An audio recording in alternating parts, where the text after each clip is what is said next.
Hey guys, Dana here with Spend Paradise Cotton Candy. Today we are going to talk a little bit about farmers market booths and setup, just a little bit on how to get started with them and making it as smooth as possible process. Spend Paradise Cotton Candy has done farmers market booths and farmers markets across the states of Hawaii, Arizona, and California. All states, and especially all counties, have different regulations and rules of what will be required, permitting, what they just expect in their county when it comes to farmers markets and food vendors. I know I say it all the time, but biggest thing I recommend is to contact environmental health for your county. Tell them what you want to do, explain to them, and get a clear understanding from them of what they require in your county to get up and running with cotton candy at your local farmers markets and pop-ups. This is usually the time where you're going to decide if you're selling prepackaged cotton candy that you take already ready to go to sell in bags, or if you're going to spend live and make cones there. Totally different permitting usually, depending on your county. And usually a lot more requirements if you're going to spend live because you are actually handling the food there on site. So that's usually a big determining factor for a lot of people. Another thing to really think about and consider is the market fees. This is going to be a big one for deciding if farmers markets are worth it for you. A lot of farmers markets, you just pay a percentage of your profits at the end of the market. Some have a flat rate fee that you pay up front. So really get that information and really consider that when determining if farmers markets are worth it for you. Always get asked, big question, how much money can I make? How many cotton candy bags or how many cotton candy cones can I sell at a farmer's market? Really going to determine on the size of the event. And also what I've learned through the years, even more so than the size and how many people they actually get out there at those events, is the community. And some communities are just super, super supportive of their local vendors. And they're like out there to buy and to support. Other communities, not so much. So that's really going to determine a lot of your sales. I always tell people you can expect to sell to about 5% of the attendance at a market or a pop-up or any event. So really take that into account. Try to ask farmers market directors about what their attendance is usually, and then take 5% of that attendance, and that's probably about the amount you're going to sell. Also, determine if you're going to need hired help out there. Some events you will, some you won't. If you're spending live at your farmer's market, you're probably going to want a second person there to handle the money so that you're not handling the food and the money. It is possible with gloves and switching out constantly, but it does make it a lot easier to have a second person on hand, maybe a couple that want to try to do it together or some friends, or hiring a local teenager or friend to do it, help you out. Another huge determining factor is going to be the weather wherever you live. If you are in Arizona, it is super dry in southern and mid-Arizona, central Arizona. Super, super dry, low humidity. You can make cotton candy cones all day and leave them on the table in holders, exposed to the environment, no problem. They're going to stay dry and beautiful and fluffy and ready for someone to buy for about 2 to 3 hours. If you're in Hawaii or you're in Florida or you're in Texas, you're in some of those southern states where it's super high humidity, that's not going to work for you. You are going to only honestly be able to do prepackaged for most of the year. And if you are going to spend live in these high humidity places, you're going to only be able to make those cotton candy cones like right there, like per order. So there's no putting them out in holders and waiting for people to come and buy them. And that's really going to determine what kind of machine you want. We'll talk about that in another video if you're only making them per order. So just take that into consideration. That humidity, exposed to humidity, they're going to melt. They're going to be sticky mess within minutes. So definitely consider where you live and your humidity, really. Cotton candy does not like any type of moisture.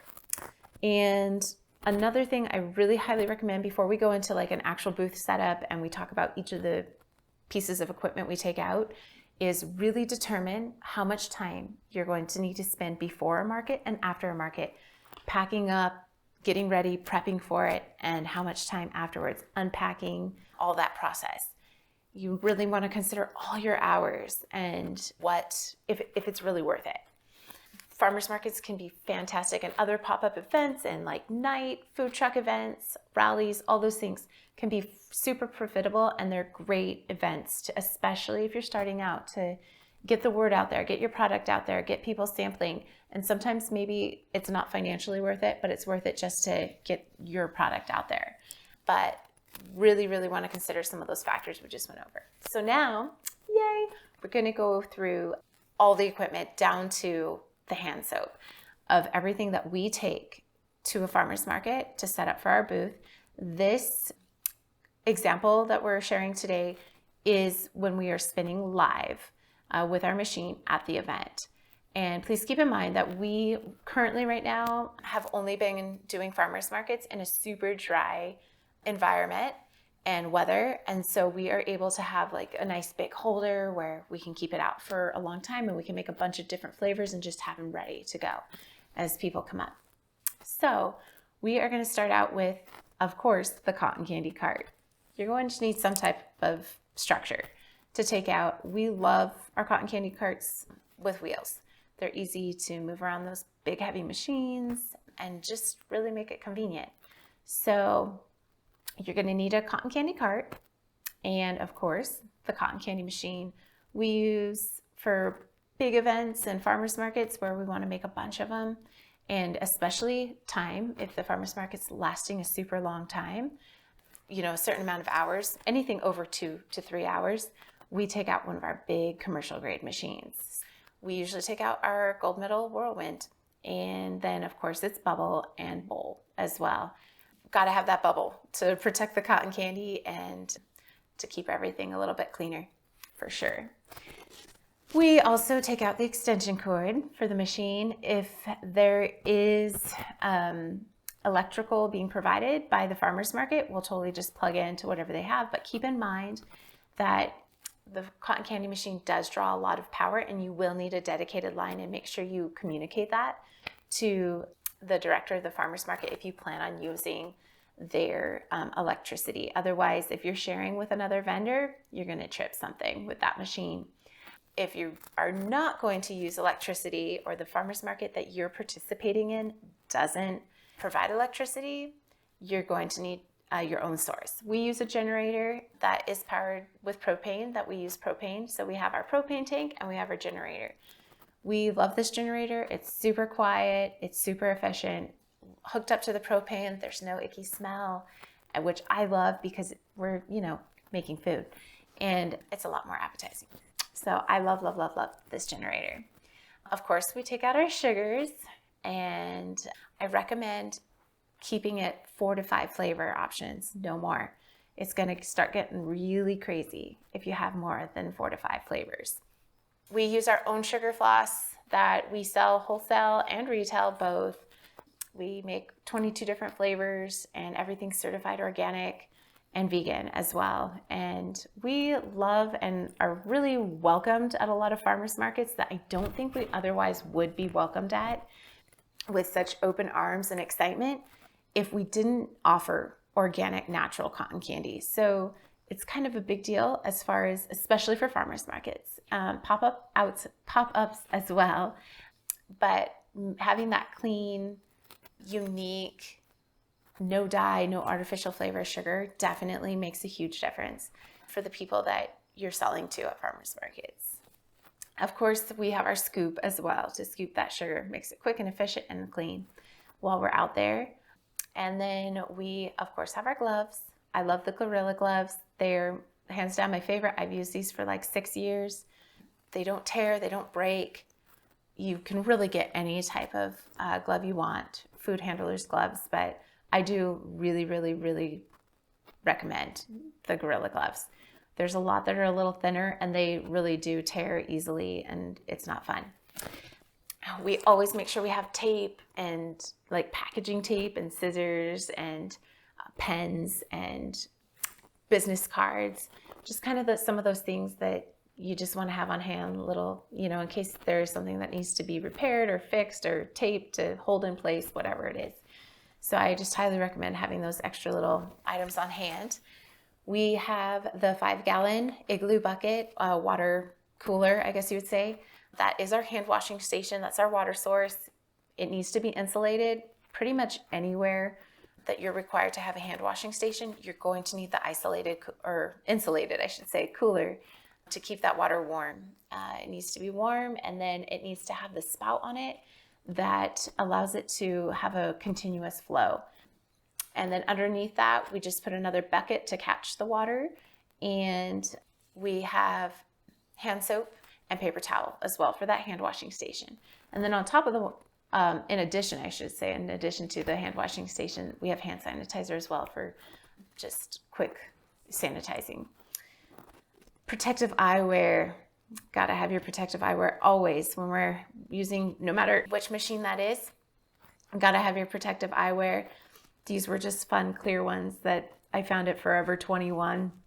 You can get cute ones on Amazon, pretty much anywhere now. I will say though, I get a lot of compliments on those big clear ones. Baby wipes. We always take baby wipes. Sometimes I hand them out to customers if they come back like super sticky, or I see that there is a kid that is no doubt going to get completely sticky. Just give it to mom right there on the spot to be prepared. So we love to have the baby wipes. They're great to just keep, stickiness that gets on the tables, quick wipe down, whatever it might be. Trash can, 100% going to need, especially if you're making it there on site. If you're only selling prepackaged, you're not sampling, you're not doing any of these things, then a big trash can is probably not necessary. Maybe just a little tiny one would be fine. But if you're making it on site, there's, if you've made cotton candy, there is some that ends up in the trash. And so we are going to definitely want a good sized trash can with some trash bags. The tent. We love this tent. Super, super reliable. Tents can be hit and miss. You want to invest in a decent tent, or else it's not going to last very long for farmers markets. These are really thrown around and handled a lot and open and closed. And yeah, you want a decent quality one. This has by far been one of my favorite tents. We've gone through a lot in the last 8 years, and I highly recommend this tent. Quick setup. Comes with the walls as well. The walls are right next to it. You're definitely going to want these, especially if you're making the cotton candy on site and spinning on site. Most places, I would say, not all, but most are going to require that you have at least 3 to 4 walls to protect your food area that you're prepping in and making the cotton candy in. Again, this tent came as a set with the walls, which was perfect. And we did cut our own windows in the screen to make our own little windows for taking orders and fulfilling orders and serving that. All right, so we've got the weights as well.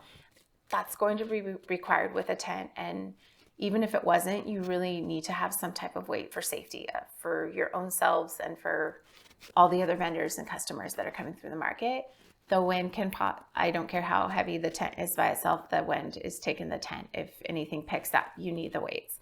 It's generally required by fire safety in whatever city or county you are doing the pop-up or farmers market in. So just be prepared, have those weights. They last forever. I think the ones in this picture we've literally had forever for 8 years. Moving on, we definitely want to have our cones. If you're making it on site, again, this is what this setup is.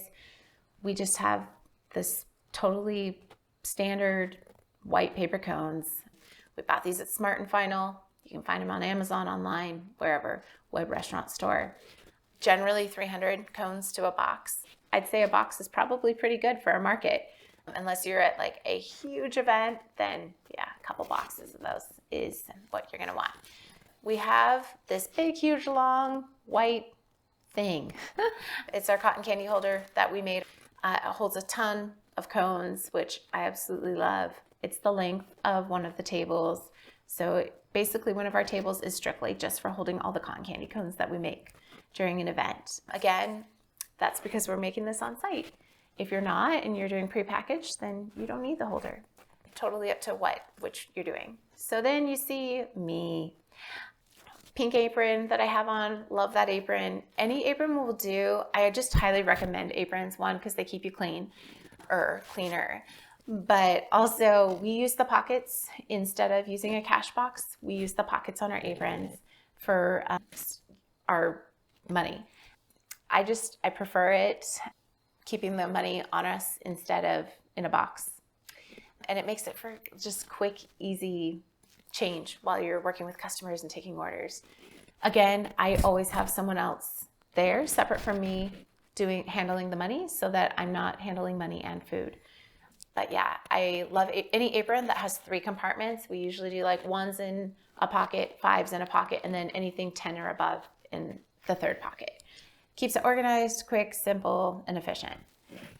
And of course, the money I'm holding. We all definitely have to show up to the farmer's market with a starting bank. So I recommend at least like $60 in 5s, $50 in 1s, and maybe another $50 in 10s. 5s, 10s, and 1s for sure you're going to want. It's going to be a rough market if you forget your starting bank. So you definitely want to get to the bank and get some cash.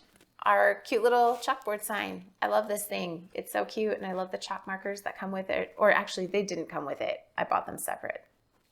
But we decorate it, make it cute, make it super visible. We put it on the outside of the tent so people can see what flavors we have for the day and the cost. We try to get out as much info as we can to people about our cotton candy right there on the board so that they know what we're offering, what we're selling, and what their options are.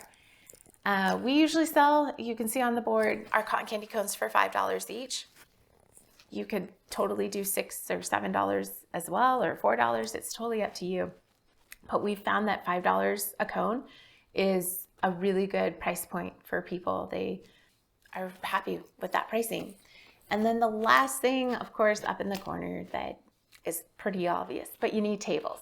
We took 2 tables to this particular farmer's market with this particular setup because, again, we were making it live, and so we had 1 table that was strictly dedicated to holding all the pre-made cotton candy cones, and then the other table was holding our hand washing station and any other random supplies that we needed. My cotton candy cart does have shelving inside of it underneath the machine, so that's where I hold like the sugars and any supplies that I need to use while making the cotton candy. But anything else that I don't really use the whole time or that one of the girls working for me needs supplies wise, we keep on the second table with the hand washing station. So that's pretty much it as far as the cotton candy farmers market setup. I hope that it was somewhat informative for you guys. If you have any questions, let me know. I'll also put links below to some of the different items that we use as standards pretty much for our farmers markets. And I totally just want to help you guys out. If anyone has questions, leave them below and I'll definitely try to get to those. All right, you guys, keep it sweet.